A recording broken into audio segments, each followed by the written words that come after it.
दोस्तों, कई बार हमारे मन में अश्लील विचार आते हैं। अगर न चाहते हुए भी आपके मन में अश्लील विचार आते हैं तो बुद्ध की यह कहानी आपके विचार बदल सकती है। नमस्ते दोस्तों, विवान शॉर्ट स्टोरीज में आपका स्वागत है। एक बार चंद्रवंशी राजकुमार भरत को बुद्ध के मार्गदर्शन में भिक्षु के रूप में नियुक्त किया गया था। बुद्ध अपने भिक्षुओं को उपदेश देने के साथ साथ उन्हें भिक्षाटन के पास भेज देते थे, जहां से उन्हें भिक्षा मिलती थी। महात्मा बुद्ध ने भरत को भिक्षा लेने के लिए एक भिक्षुणी के घर भेजा। भरत रास्ते में चलते चलते सोच रहे थे कि आज उन्हें भोजन में क्या मिलेगा।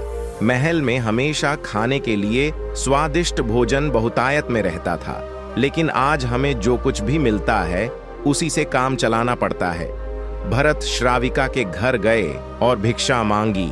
श्राविका भरत को बैठने के लिए कहती है। जब श्राविका अंदर गई तो भरत फिर से अपने पसंदीदा भोजन के बारे में सोच रहे थे।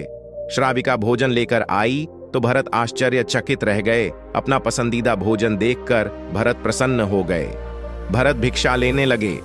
भिक्षा स्वीकार करते समय भरत सोचने लगे कि उन्हें हमेशा खाने के बाद थोड़ा आराम करने की आदत है, लेकिन आज उन्हें यहां से भोजन करने के बाद धूप से होते हुए वापस आश्रम जाना है।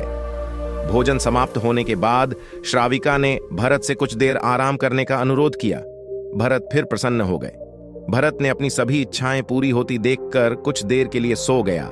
भरत लेटे लेटे सोचने लगा कि आज नींद तो आ गई, लेकिन सिर पर छत का साया हमेशा के लिए मिट गया। जब भरत सोकर उठे तो श्राविका ने कहा कि आप जब तक चाहें यहां रह सकते हैं। अब भरत को समझ आ गया कि यह कोई संयोग नहीं है। श्राविका मेरा मन पढ़ रही होगी। भरत खड़े हैं। भरत ने श्राविका से पूछा, मुझे माफ कर दो, लेकिन क्या तुम मेरे मन की बात पढ़ सकती हो? आप ये सब कैसे पूरा करते हैं? श्राविका ने कहा, शुरुआत में मेरे लिए यह मुश्किल था, लेकिन मैंने अपने विचारों का अवलोकन करना शुरू किया। शुरू में मेरे विचारों की संख्या अनगिनत थी, लेकिन मैंने अपना पूरा ध्यान उन विचारों पर केंद्रित किया। मैं बिना किसी पूर्वाग्रह के अपने विचार व्यक्त करता रहा। धीरे धीरे मेरे विचारों की संख्या कम होने लगी। मेरे सारे व्यर्थ विचार दूर हो गए। तब से मैं दूसरों के विचारों को पढ़ने में सक्षम हो गया हूं। यह सब सुनकर भरत घबरा गए। भरत ने श्राविका से अनुमति ली और वहां से चल दिए। रास्ते में चलते चलते भरत को अपने विचार याद आने लगे। यदि भरत के मन में श्राविका के बारे में अश्लील विचार आए तो श्राविका ने भरत के बारे में क्या सोचा होगा? भरत अपने आप पर लज्जित हुए। भरत ने आश्रम पहुंचकर बुद्ध से कहा कि अब से वह कभी भिक्षा मांगने नहीं जाएंगे। बुद्ध ने भरत को बैठाया और कहा, क्या हुआ? अपनी दुर्दशा विस्तार से बताओ। भरत ने सारी बात विस्तार से बताई। भरत की बातें सुनकर बुद्ध ने कहा कि आज से तुम श्राविका के घर भिक्षा के लिए जाओगे, लेकिन आपको कुछ बातों का ध्यान रखना होगा। कल जब आप जाएं तो अपने मन को पूरी तरह सचेत रखें। आपके भीतर क्या विचार उठ रहे हैं उस पर ध्यान केंद्रित करें। आपके भीतर क्या इच्छाएं उठ रही हैं इस पर चेतना और जागरूकता के साथ ध्यान करें।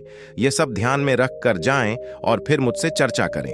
अगले दिन भरत बुद्ध के निर्देशानुसार अपनी इंद्रियों को जागृत रखते हुए पूरे मार्ग पर चल रहे थे। साधु आज पूरी तरह जाग रहा था। जैसे जैसे श्राविका का घर नजदीक आ रहा था, भरत की घबराहट बढ़ती जा रही थी। भरत ने अपनी घबराहट एक तरफ रख दी और बुद्ध के विचारों पर ध्यान केंद्रित किया।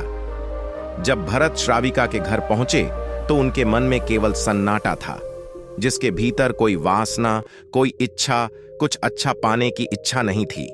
भिक्षु भरत ने भिक्षा ली, उसे स्वीकार किया और वहां से वापस चले गए। आज भरत सड़क पर नाचते हुए निकले। आज उसे जो आनंद आया वह अद्भुत था।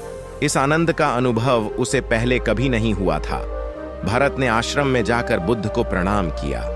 दोस्तों, अगर आपको स्टोरी अच्छी लगी हो तो चैनल को सब्सक्राइब जरूर करें